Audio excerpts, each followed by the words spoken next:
Most people live by the same feelings every single day, and they've, in a sense, lost their free will to a program.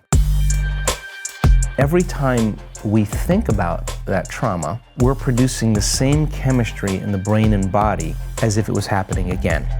If you can't overcome that emotion, then you can't create anything new because that emotion is keeping you tacked to the past. You teach them how to find the present moment and managing their attention, managing their energy, and you are literally training an animal that has really poor manners. And when that happens, boom, there's this liberation of energy.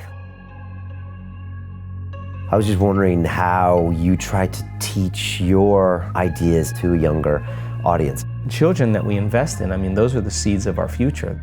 They're going to resolve the problems that we've created. And now I understand the importance of parenting. We have to support them balancing technology with social engagement.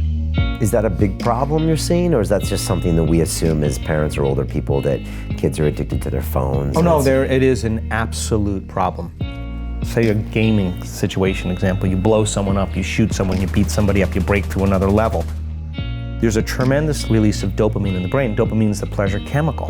In the absence of that stimulation, they can't find pleasure from anything. So it's important in this age of connectivity to know how to unplug, get back in touch with yourself, focus on these emotions. Retreat from your life. Do something in nature. Go from a narrow focus to a broad focus. This is a real small wink in how long this is going to go, so why not go all in?